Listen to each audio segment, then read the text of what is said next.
The arrival of a new car is always big news, but it's also a bigger news when it's a Maruti Suzuki. At the Auto Expo 2023, we saw two big reveals from the company. The Jimny, of course, is the much anticipated car, but there was another car that got us very excited. We are, of course, talking about the new Fronx, and we've got Mr. Raman san with us. He needs no introduction, but he is here today to tell us more about the car. Welcome to the show, sir. Thank you. First of all, tell us about the name. What is Fronx? Why Fronx? Well, Fronx is derived from the next frontier. So we wanted to push the boundary as far as the design is concerned for a SUV, our new SUV language.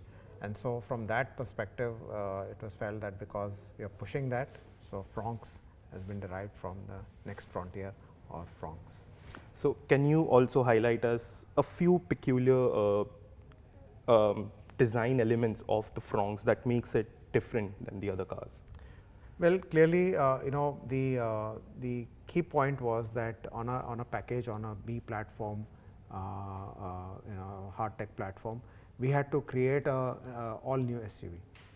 And traditionally, we have different types of SUVs, and SUVs are determined by what? They are determined by a high hood line, and they are also by the the rear fascia and the front fascia being more upright and more going up.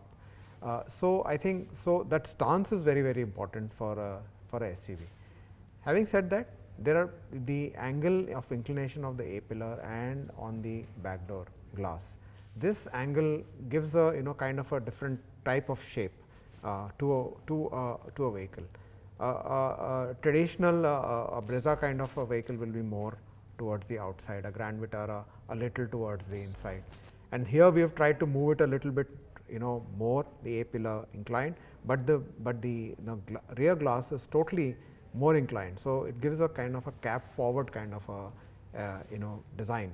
So this is something which is new, and in order to actually assess it, we had to go through various stages of doing a check on a proportion model, and then doing scale models much before we actually went into the actual design of the vehicle.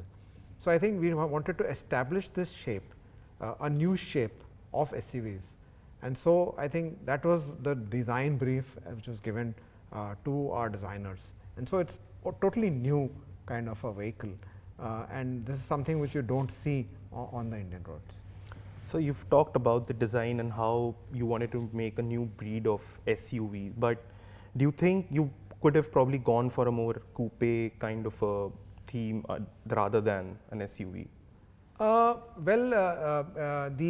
we also explained that we want to regain our leadership and in the market, so to speak. When I say regain, increase our share from current 43-44% to our stated 50% objective. And we've seen that the SUV segment is where our gap is, and we need to increase our share.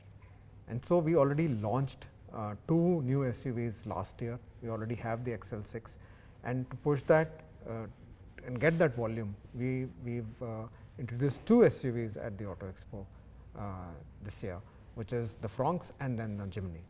And so we want to consolidate our position in the SUV space and also increase our penetration. So in order to do that, we need to make a differentiation from the existing products which we have got. A 4-meter SUV, traditionally upright A pillar and a squarish proportion, versus a more aerodynamic kind of a SUV, which and with a high stance both on the front and rear, and aerodynamic roof. So I think that was the brief which was given to the designers, and they have come good on that. And this car is also based on the same hard tech platform that most of the Maruti cars we see right now are based on. So what are the differences that you had to work with in terms of the weight, in terms of the body panels, as well as the kind of steel that has been used with this car? So it's, as you said, it's on the 5th generation platform, and we wanted to make it more muscular, more upright from the front and the rear, and we also wanted to increase the the durability and strength of the body. And so 40% high tensile material has been used in this to improve the overall body rigidity as well as the torsional rigidity. And then also there is a mix of galvanized steel also which has been used. And overall, from a weight perspective, we didn't want it to be too much high, but we also wanted to maintain a power to weight ratio. The challenge, of course, was we have multiple powertrains which we wanted to mate in this. For the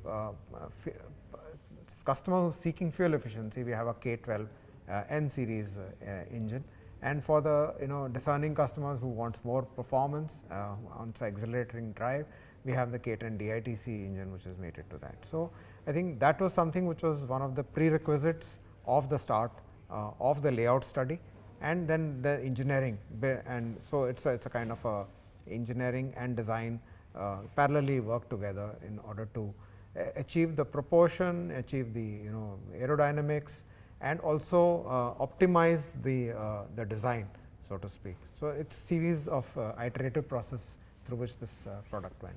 So you spoke about the powertrain options, and there is obviously the booster jet engine that comes in to play with the Fronx. Any specific reason to bring it with the Fronx, and in the future do you think we will see it with other cars, be it Nexa or Arena cars? So, we want to create a differentiation. So, we have on the higher side we have the 1.5 liter which have been mated to SUVs. We wanted to differentiate that. We wanted to go a little lower.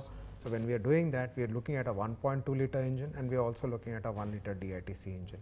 As I said, 1.2 liter for the fuel efficient customers who are looking for fuel efficiency and optimized performance, and for the discerning high performance seeking customers, we have the DITC. The change which we have done is that in order to be competitive and to be able to give a good value for the customer, we have localized the booster jet engine. And so, the last 3 years the localization has happened, and therefore, definitely the product is going to be competitively placed in the market. And speaking of powertrains, I also wanted to understand if Maruti is thinking about bringing the CNG kit as well with the Fronx, because the Grand Vitara now gets it. Yeah, definitely we will look at it as an option. At this point of time, not offering any guidance on that. We already have 14 brands in CNG, and we are shown at the Expo also.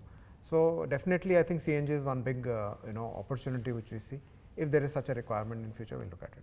And overall, what are your impressions about the car? How has the market responded? You started your bookings at the Auto Expo, so how has that response also been? I think the response has been very good, and people are quickly accepting and appreciating the kind of design which is there, and understanding what it means for the customer and what it offers as a performance. And of course, from a comfort, convenience and feature perspective, it has all the bells and whistles and ticks all the boxes. So, from that perspective, overall as a good package. Before I wrap up, I do want to know how is the export process thought about for the Fronx? Will there be an export version as well? Yeah, definitely there will be an export version. I mean, there would be, we always, when we make any product, it's a global product. It would go to other regions too, like Africa, Latin America, and so on. So, definitely there is an export potential. Now, that was about the Fronx. I also want to know about the Jimny, how it is finally coming to India. Tell us about that process. Like, we've been seeing it for quite some time, and it's finally the 5-door version that has been confirmed for India. So, what are your thoughts on it? Yeah, very clearly, I think we have been doing a lot of study on the 3-door, and there's been a lot of ask from the customer. Of course, it's a niche, it's a segment which is off-roading kind of a customer who's been always demanding it, the enthusiasts and auto journalists like yourself who have always been pushing for it. We have been showcasing it whenever we showcase the 3-door version. It has been a massive hit, and people have always said that when will this come. But having done that study and research, it was felt that the Jimny in its current avatar of 3-door would not fit the bill. We need to make a 5-door version, and this decision was taken some time back that yes, we need to design a 5-door version, bring that, but retain the the Jimny as a design, both on the front and on the rear. Keep the same elements, everything the same.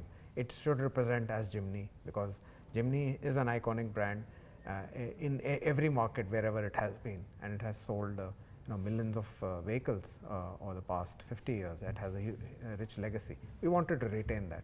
All that we did was change the wheelbase, make it longer, and not lose any of the off-roading capability or the departure angle and so on and so forth, which are very critical for off-roading check. So all those things have been retained as a 3-door version, and then made into a 5-door and good performance and keeping the same 1.5 liter K series engine with both manual as well as automatic. And my final question is about the price point. At what price point do you think the Fronx will come to India, and also the Jimny? I think you'll have to wait for that for some more time. As you know, Maruti Suzuki always is competitive in the market, and definitely I think whatever is the customer expectation will meet that. Thank you so much. Thank you so much for your time, Thank you. sir. Thank you.